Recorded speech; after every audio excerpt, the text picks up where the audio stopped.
13절에서 24절 말씀입니다. 요한일서 3장 13절에서 마지막 절을 다 함께 합독하시겠습니다. 형제들아, 세상이 너희를 미워하여도 이상히 여기지 말라.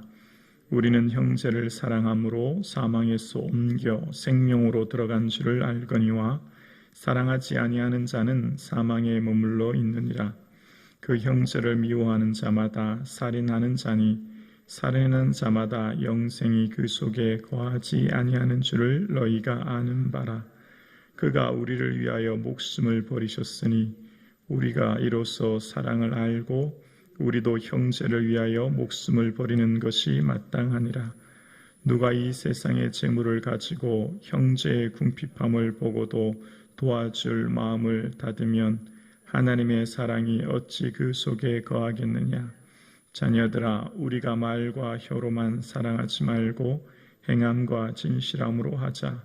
이로써 우리가 진리에 속한 줄을 알고 또 우리 마음을 주 앞에서 굳세게 하리니 이는 우리 마음이 혹 우리를 책망할 일이 있어도 하나님은 우리 마음보다 크시고 모든 것을 아시기 때문이라.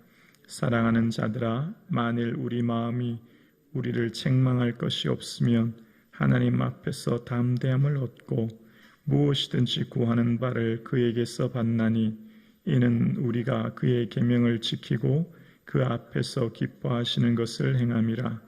그의 계명은 이것이니 곧 그 아들 예수 그리스도의 이름을 믿고 그가 우리에게 주신 계명대로 서로 사랑할 것이니라.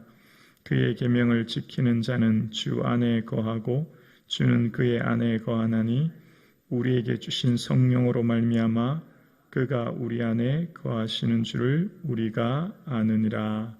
아멘. 말씀을 통하여 주님의 마음과 뜻을 헤아리는 은혜가 있기를 주님의 이름으로 축복합니다. 아멘.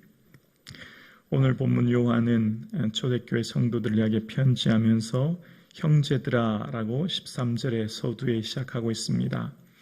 형제들아 라고 시작하는 이유는 이 앞서 1절에 하나님의 어떠한 사랑을 우리에게 베푸셨느냐, 하나님의 자녀라 일컬음을 받지 아니하였는가 라고 고백했기 때문이죠.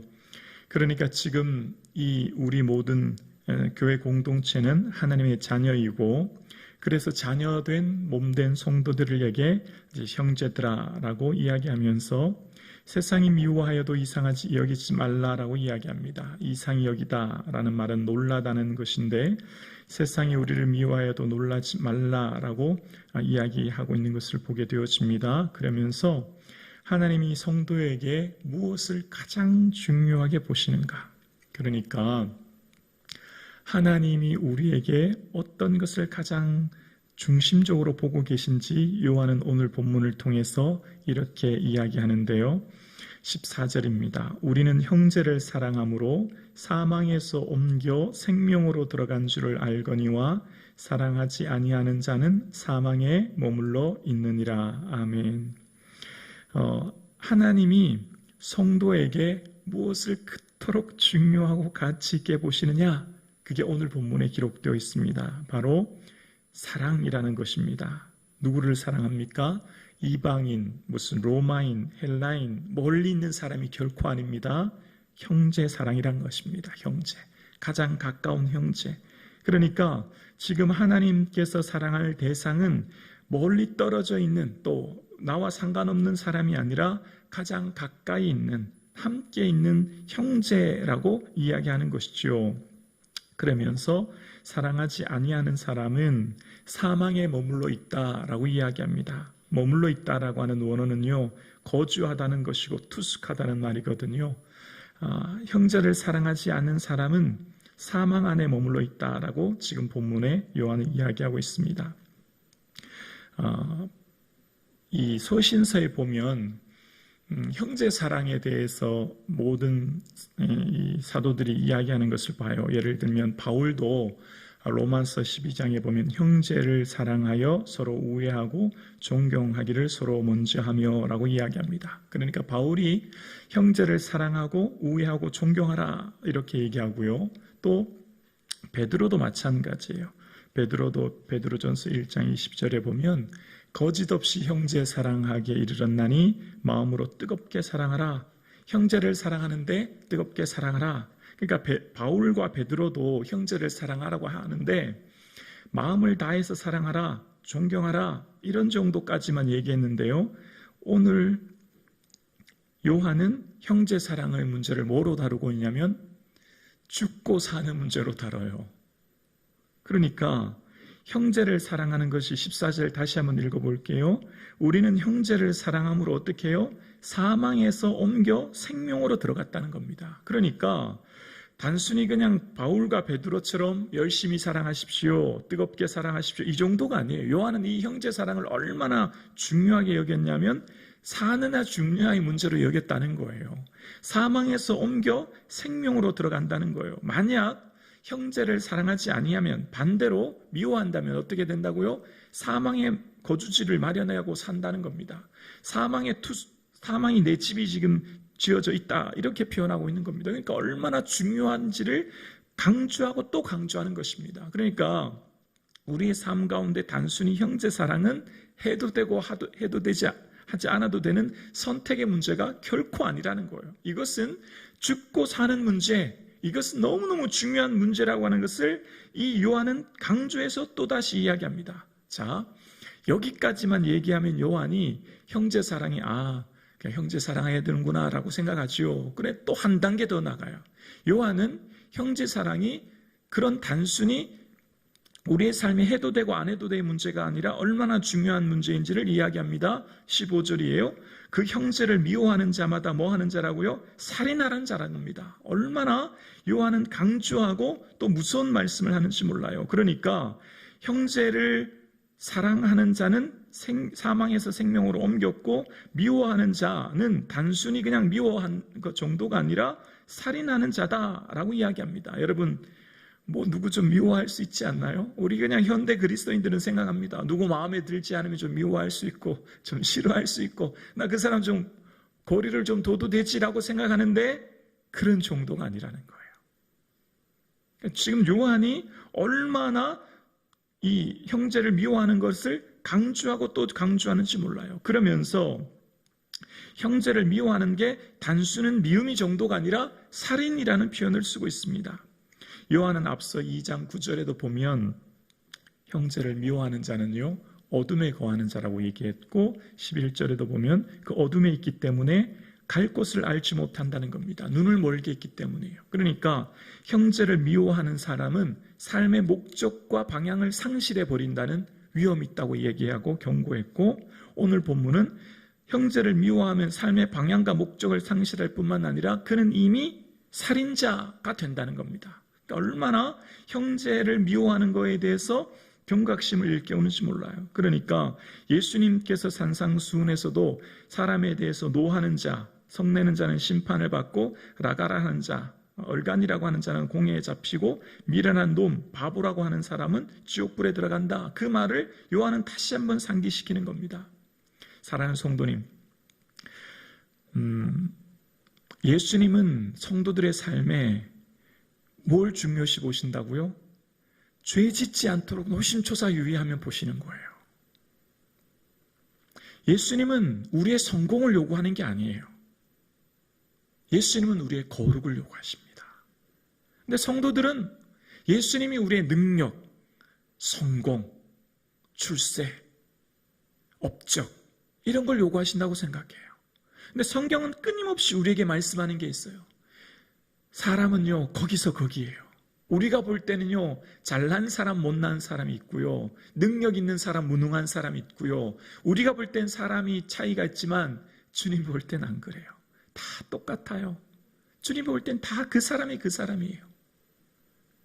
주님이 볼 때는 능력이나 그 사람의 힘을 보는 게 아니에요. 주님이 요구하시는 것, 주님이 귀하시는 것은 거룩이에요. 왜요? 예수님이 그 죄 때문에 이 땅에 오셨거든요. 예수님이 그 죄 때문에 죄를 해결하기 위해 하나님은 당신의 가장 귀한 아들을 내어주셨거든요. 그래서 요한은 끊임없이 얘기하는 거예요. 죄에 대해서 민감하라고요. 죄에 대해서 얼마나 민감하고 두려워하고 우리가 살아가는 매 순간마다 노심초사 뭐 해야 된다고요? 나는 오늘도 죄는 짓지 않았는가? 난 오늘도 내 삶 가운데 하나님 기뻐하는, 미워하는 삶은 없는가? 늘 주의하며 살펴보라는 것이죠. 그래서 요한은 우리에게 이야기하는 거예요. 형제를 미워하는 것은요, 살인하는 것이라는 겁니다. 왜 그러면 그토록 요한이 이토록 중요시 미워하는 걸 살인이라고 얘기하느냐라고 얘기하면 16절에 보면 그가 우리를 위하여 목숨을 버리셨기 때문이래요. 그가 누구라면 원어의 뜻을 보면 그 사람이라는 겁니다. 그 사람이 누굴까요? 예수 그리스도이지요. 예수 그리스도가 우리를 위하여 목숨을 버리셨고, 나만이 아니에요. 나만 위해 죽으신 게 아니에요. 내가 미워하는 지금 그 사람을 위해서 예수님이 죽으셨거든요. 내가 미워하는 그 사람을 위해 예수님이 십자가에 죽으셨거든요. 그래서 그 사람을 위해 예수님이 목숨을 버리셨는데 내가 그 사람을 미워하니 주님 마음이 얼마나 아프시겠느냐, 지금 그 얘기하고 있는 겁니다. 그러면서 16절 후반절에 보면 우리가 이로써 사랑을 알고 우리도 형제를 위하여 목숨을 버리는 것이 마땅하대요. 여러분, 단순히 그러니까 베드로와 바울처럼 형제를 무슨 뜨겁게 사랑하라, 형제를 존대하라, 이 정도가 아니에요. 요한은 어느 정도까지 얘기하냐면 형제를 위해서 목숨을 버리는 것까지 이야기합니다. 그러니까 매우 더 적극적인 형제 사랑을 이야기하는 거예요. 그냥 단순히 내 주변에 있는 사람을 내가 품고 내가 이해하고 이 정도의 사랑을 얘기하는 것이 아니라, 요한은 더 적극적으로 사랑을 실천하는데 어디까지 실천하냐면 내 생명을 드리라는 거예요. 내 생명을 내어놓으라는 거예요. 뭐 하기까지요? 형제를 위하여서 목숨을 버리는 게 그것이 당연하다는 겁니다. 마땅하다는 거예요. 왜 그럴까요? 왜 요한은 그토록 이 형제를 위하여서 목숨을 버리는 게 마땅하다고 얘기할까요? 예수님이 그러셨거든요. 예수님이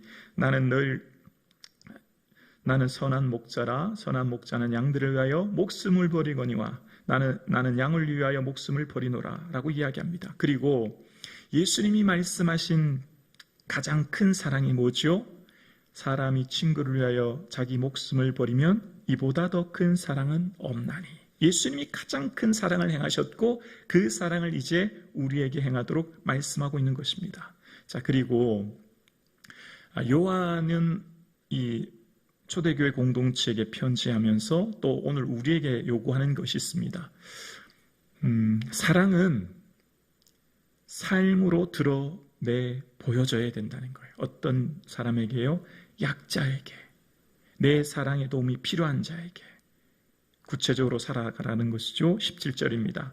누가 이 세상의 재물을 가지고 형제의 궁핍함을 보고 도와줄 마음을 닫으면 하나님의 사랑이 어찌 그 속에 거하겠느냐. 누가 이 세상의 재물을 가지고 형제의 궁핍함을 보고도 도와줄 마음을 닫으면, 여기 닫다라고 하는 원어의 뜻은요, 잠그다라는 것이거든요. 마음을 잠그어 버린다는 거예요. 지금 현재 있는 삶의 모습 중에서 궁핍한 형제, 삶의 곤고한 형제, 경제적으로 어려운 형제의 삶을 보고 행하지 않은 것, 도와주지 않은 것, 하나님이 기뻐하지 않은 삶이다. 요한은 또한 이야기하는 겁니다. 야고보도 얘기했지요. 형제 자매가 헐벗고 일용할 양식이 없는데 평안히 가라, 덥게 하라, 배부르게 하라고 하면 몸에 쓸 것을 주지 않으면 행함이 없는 믿음은 죽은 믿음이라고요. 그러니까 오늘 요한은 삶에 드러나는 진실된 삶을 살아라 라고 이야기하며 연약한 형제를 도울 것을 이야기합니다. 그러면서 오늘 본문에 이제 또한 18절에 사랑은 행함이다 라고 하는 것을 강조합니다. 18절이요. 자녀들아, 우리가 말과 혀로만 사랑하지 말고 행함과 진실함으로 하자. 19절이요. 이로써 우리가 진리에 속한 줄을 알고 또 우리 마음을 주 앞에서 굳세게 하리니. 요한이 말하고 있는 형제 사랑은 행함과 진실함으로 해야 된다라고 하는 것을 이야기합니다. 그럴 때 진리가 우리 속에 거한다는 것입니다. 진리 대신 예수 그리스도께서 우리 속에 거하는 것을 끊임없이 이야기하고 있는 것입니다. 사랑하는 성도님, 오늘 살아가는 저와 여러분의 삶 가운데 말씀 붙들고 말씀 가운데 살기 위해 몸부림칠 수 있기를 주의 이름으로 축원합니다. 자, 그렇게 생활하면 그 삶 가운데 혹 그렇게 살다가 내가 주님 앞에 내 삶을 돌아보니 어떡해요? 우리는 연약해요. 부족해요. 우리는 늘 주님 앞에 행한다고 하지만 그렇게 살지 못할 때도 있어요. 그러나 그럴 때도 두려워하지 말라는 것입니다. 20절에 보면 이는 우리 마음이 혹 우리를 책망할 일이 있어도 하나님은 우리 마음보다 크시고 모든 것을 아시기 때문이라. 우리가 우리 스스로 자책하고 책망할 수도 있지요. 내가 주님 말씀대로 산다고 했지만 그렇게 살지 못할 때도 있어요. 그러나 하나님은 우리 마음보다 크시고 우리 마음을 아시기 때문에 염려하지 말라는 거지요. 그럼에도 끊임없이 주님 은혜 안에 거하기 위해 사랑을 실천하기 위해 몸부림치라는 것이지요. 자, 그리고 이제부터 매우 중요한 얘기를 우리에게 하는데요. 여러분, 기도하면 흔히 우리는 기도의 삶의 응답을 이렇게 얘기하지 않습니까? 기도 응답의 첫 번째 조건이 뭐죠? 믿음, 또 혹은 열심, 혹은 노력, 이런 걸 굉장히 중요하게 여기지 않습니까? 왜냐하면 복음서에서 예수님이 강조했기 때문입니다. 요한은 뭘 강조하는지 오늘 본문이 이야기합니다. 21절과 22절 보겠습니다. 21절입니다. 사랑하는 자들아, 만일 우리 마음이 우리를 책망할 것이 없으면 하나님 앞에서 담대함을 얻고, 22절 함께요. 무엇이든지 구하는 바를 그에게서 받나니 이는 우리가 그의 계명을 지키고 그 앞에서 기뻐하시는 것을 행함이라. 아멘. 기도 응답은요, 삶이라는 거예요. 삶. 기도 응답은요, 그가 살아가는 삶의 모습이 기도 응답으로 드러난다는 거예요. 그러니까 계명을 지키고 말씀 안에 주님 기뻐하는 삶이 곧 하나님께서 22절에 무엇이든지 구하는 바를 그에게 받는다는 겁니다. 무엇이든지 구하는 바를 받는 게 뭐 때문이라고요? 우리가 하나님 앞에서 책망할 것이 없고 담대함을 얻고 그의 기뻐하는 것을 행하는 것.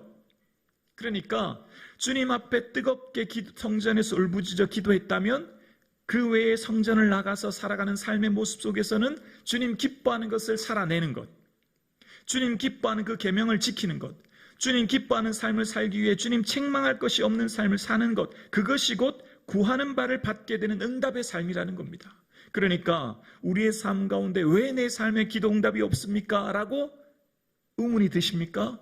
그러면 이 말씀을 통해 나를 조명해 보아야 합니다.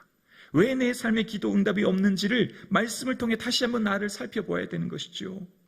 그러니까 무엇이든지 구하는 바를 받게 되는 것은 뭐라고요? 기도 응답은 삶이라는 겁니다. 그의 기뻐하시는 삶, 하나님께서 내게 원하시는, 기뻐하시는 게 뭘까를 이 시간 한번 묵상해 보실 수 있기를 원합니다. 주님이 정말 내게 뭘 원하실까? 주님이 내 삶에 원하시고 요구하시고 바라시는 게 뭘까? 혹 주님이 오늘 나를 보시면서 내게 책망한 것은 없는가? 주님이 내게 보시면서 내게 책망할 것이 있다면 그 쓴뿌리가 제거되어지는 이 시간 되어질 수 있기를 주의 이름으로 축원합니다. 그러면서 말합니다. 23절이요. 그의 계명은 이것이니 곧 그 아들 예수 그리스도 이름을 믿고 그가 우리에게 주신 계명대로 서로 사랑할 것이라. 그의 24절입니다. 그의 계명을 지키는 자는 주 안에 거하고 주는 그의 안에 거하시나니 우리에게 주신 성령으로 말미암아 그가 우리 안에 거하시는 줄을 우리가 아느니라. 아멘. 주님이 우리 안에 거하시는 줄을 우리는 성령으로 말미암아 알게 되는 줄로 믿습니다. 우리는 지금 주 안에 거합니다. 주 안에 거하는 것은 곧 그의 계명을 지키는 것이요 그 사랑 안에 거하는 것이라고 이야기합니다. 사랑하는 성도님, 오늘 내게 가장 가까운 이웃, 가족, 직장, 교회 공동체에서 가장 사랑하는 형제를 사랑할 수 있기를 주의 이름으로 축원합니다.